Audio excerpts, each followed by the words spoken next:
Tacing TV dengan bangga mempersembahkan sejarah asal-usul kota Tasikmalaya.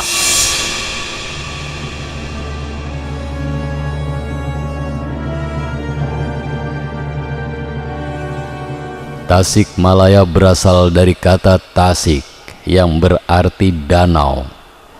Awalan kata kerja ma dan laya yang berarti mati. Sehingga pengertian Tasikmalaya adalah danau yang di dalamnya banyak mayat terapung. Kala itu, Gunung Galunggung meletus sangat dahsyat. Ledakannya menghancurkan dinding timur Galunggung.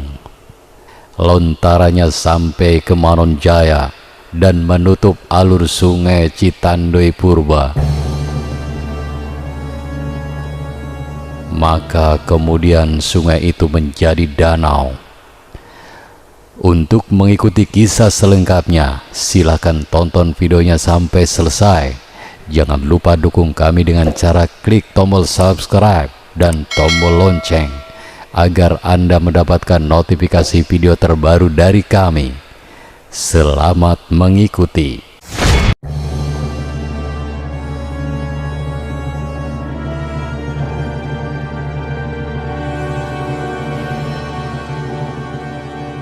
Batur sedulur sekampung, apa kabar warga Tasik Sadayana? Senang sekali saya kembali dapat menjumpai pemirsa setia Tacing TV. Terima kasih telah memilih Tacing TV sebagai sarana hiburan dan informasi keluarga Anda. Batur sedulur sekampung, antara Sukapura dan Tasikmalaya berbilang riwayat yang panjang. Dua nama yang berada di wilayah Periangan Timur, Jawa Barat ini silih berganti menjadi nama wilayah administratif. Pertama-tama nama ini merujuk kepada satu dari 3 kabupaten di Periangan yang diresmikan oleh Sultan Agung dari Mataram pada 9 Muharram tahun Alif yang berketepatan dengan 20 April 1641. Dua kabupaten lainnya adalah Kabupaten Parakan Muncang dan Bandung.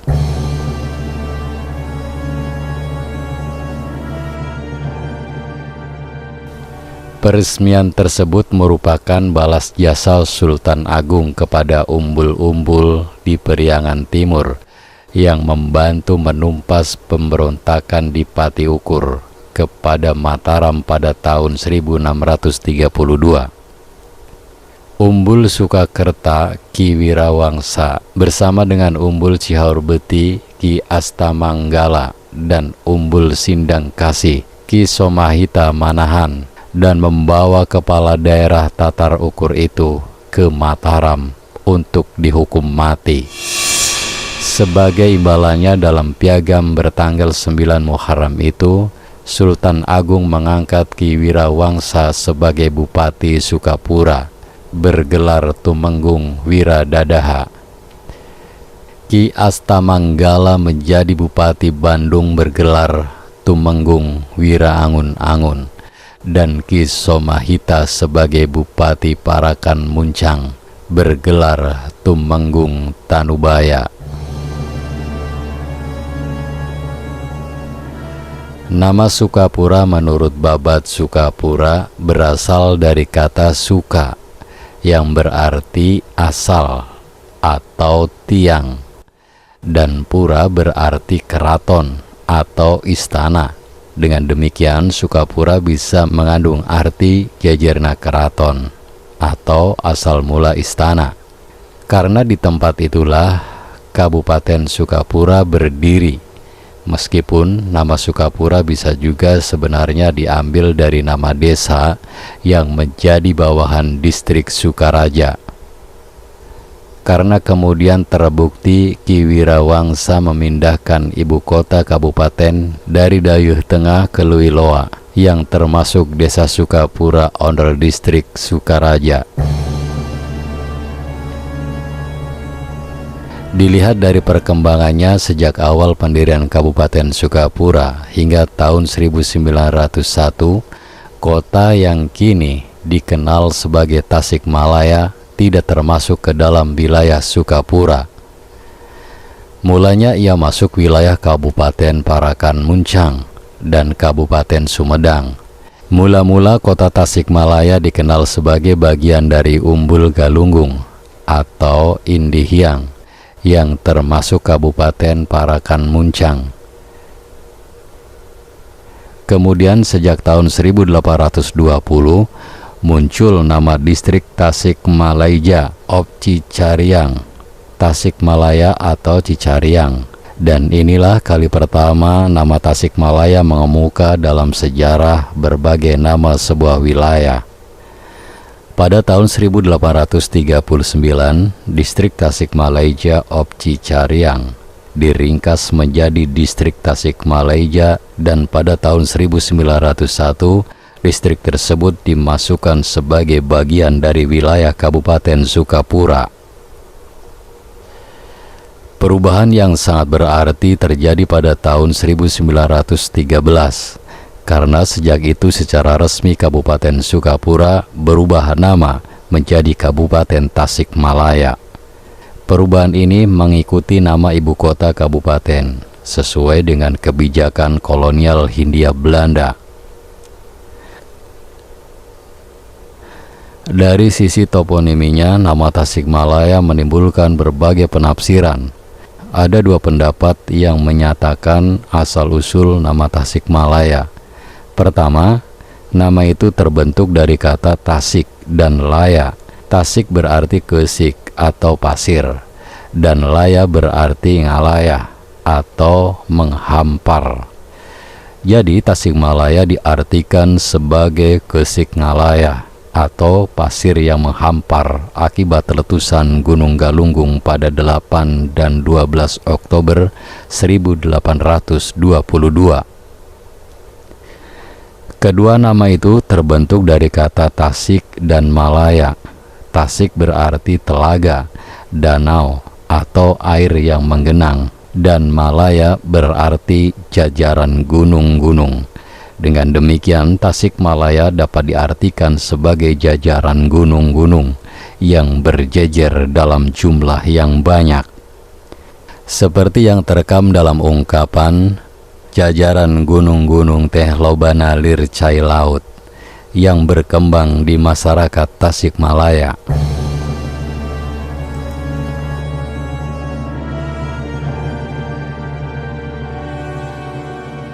Pendapat kedua ini pun dihubungkan dengan letusan Galunggung 8 dan 12 Oktober 1822.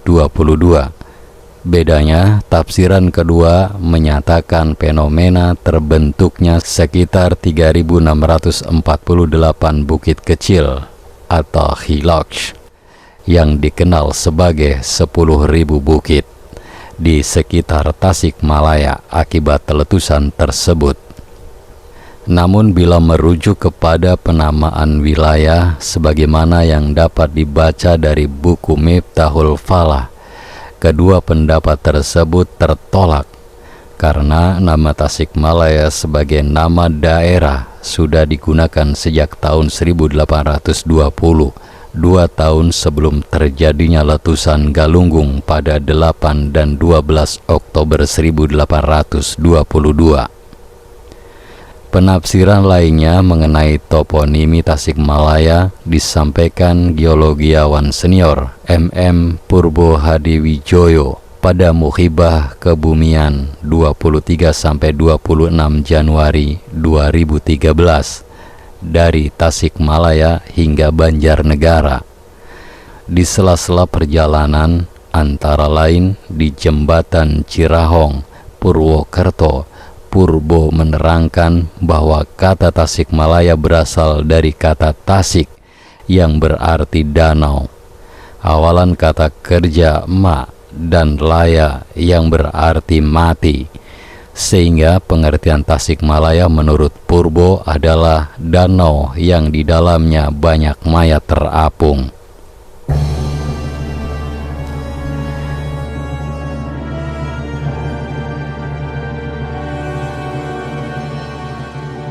Memang penafsiran tersebut ia kaitkan dengan kegiatan Gunung Galunggung, namun kegiatannya bukan yang terjadi pada 1822, melainkan jauh sebelum itu, bahkan ribuan tahun sebelum itu. Kala itu Gunung Galunggung meletus sangat dahsyat, ledakannya menghancurkan dinding timur Galunggung, lontarannya sampai ke Manonjaya, dan menutup alur sungai Citandei Purba. Karena tertutup, maka kemudian sungai itu menjadi danau. Air danaunya mula-mula mengalir ke selatan menjadi sungai Cibulan. Sebagian airnya bergabung dengan air dari Galunggung. Cakrabuana dan gunung-gunung di sekitar Purwokerto yang dipengaruhi oleh budaya Sunda atau bercorak Sunda, contohnya Cilongok, Rancamaya, Baturaden, Dharmaraja, Tangkil, Pageraji, Pakuncen, Babakan, Cimerang, dan Paguyungan. Hal ini mungkin karena dulu di Purwokerto pernah berdiri kerajaan Pasir Luhur, bagian dari kerajaan Sunda Galuh.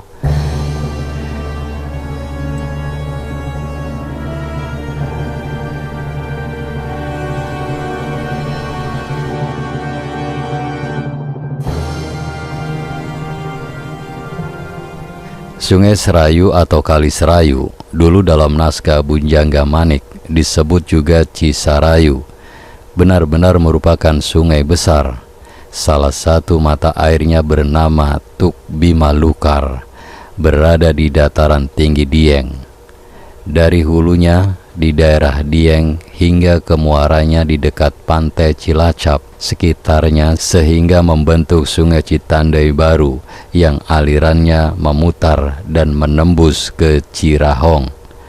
Saat letusan Galunggung itu sudah ada manusia, sehingga setelah pembendungan Citandei Purba oleh lahar Galunggung dan pembentukan tasik atau danau, banyak penduduk di sekitarnya menjadi korban dan memenuhi danau itu, sehingga daerah tersebut dinamakan Tasikmalaya.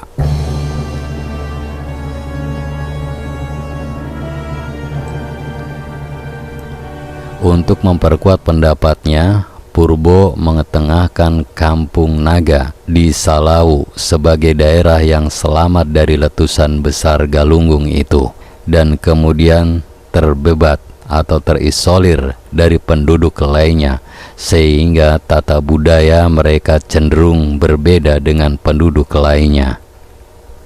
Bagaimanapun menafsirkan Tasikmalaya adalah upaya terbatas.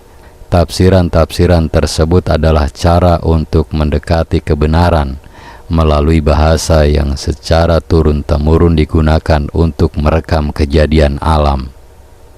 Penanda tasik yang disangkutkan dengan pasir maupun danau, dan laya yang disangkutkan dengan hamparan, jajaran gunung-gunung atau kematian, semuanya hendak membongkar pertanda di balik kata Tasikmalaya yang bertaut dengan peristiwa alam. Maka siapa saja yang benar dan yang salah dalam menafsiri Tasikmalaya tidak relevan lagi. Siapapun boleh menafsirkan Tasikmalaya berdasarkan bukti-bukti yang dimilikinya.